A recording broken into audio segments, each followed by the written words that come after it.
Well, parents expect their children to be safe when they're riding a school bus. They don't expect to see the bus stuck in a collapsed roadway in the middle of the city.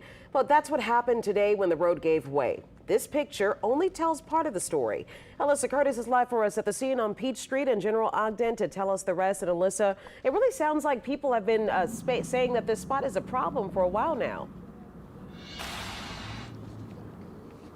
Yeah, this pothole is right in the middle of the intersection at Peach and General Ogden, and a 311 request was submitted back on December 3rd. Now, crews were out here today to put some rocks into the pothole after that school bus was kind of swallowed by the pothole here.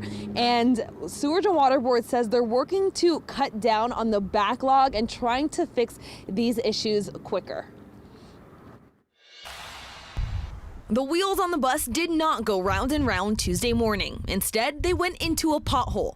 A source told WWL Louisiana off camera on the way to drop some kids off at school, a bus driver went over a pothole at the intersection of Peach Street and General Ogden. They said the pothole collapsed even more and swallowed the tire.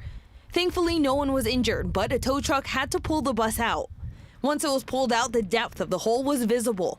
A 311 request was submitted for the pothole back on December 3rd. The request specifically mentioned the proximity to the school next door. I had no idea that we had this sort of thing happening underground to the degree that something like that could be happening. Oh, wow. Alan Dellery works nearby and biked to the intersection to check out the pothole. He says there's a lot of issues with street work in the neighborhood, and while he appreciates the repairs, he says it can be difficult getting around. It really is difficult on navigating where you're going to be going to get from one point to the other within the neighborhood. So you'll hit a left thinking this is going to be a good street to ride on, and then you find out that it's so many repairs and they're just doing temporary covering on some of them right now. And so you don't really know what you're going to get. And after Tuesday morning's incident, there's more work. Crews filled the pothole a few hours after the bus was pulled out. That looks like a failure maybe related to the storm drain. Sewage and Water Board says they're still working to determine whether there's an issue with the sewer before they complete the repair. They say they're trying to find ways to fix issues quicker, but in a city like New Orleans, they pop up often. We're a really old city, which is beautiful and wonderful and fabulous, but it does translate into some challenges for our infrastructure.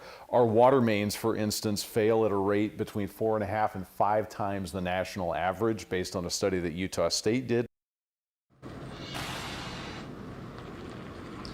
Sewage and Water Board tells us that there will be a crew out here tomorrow to further assess the damage. They need to figure out if there's an issue with the sewer. From there, they'll be able to kind of figure out what exactly they need to do and permanently fix this. Reporting live from Peach Street, Alyssa Curtis, WWL Louisiana. All right, Alyssa, thank you so much for that update. And a major repair is now underway by the Sewage and Water Board on the infamous hole along Esplanade Avenue. They need to install a new line and repair valves so the riverbound side of Esplanade will be closed from Claiborne Avenue to Rampart Street. The spot, it has been a problem for months. It's the same spot where the viral video was taken last year showing people using the water-filled sinkhole like a hot tub. Officials say they hope to have the fix in place so the road can reopen by Friday, January 20th.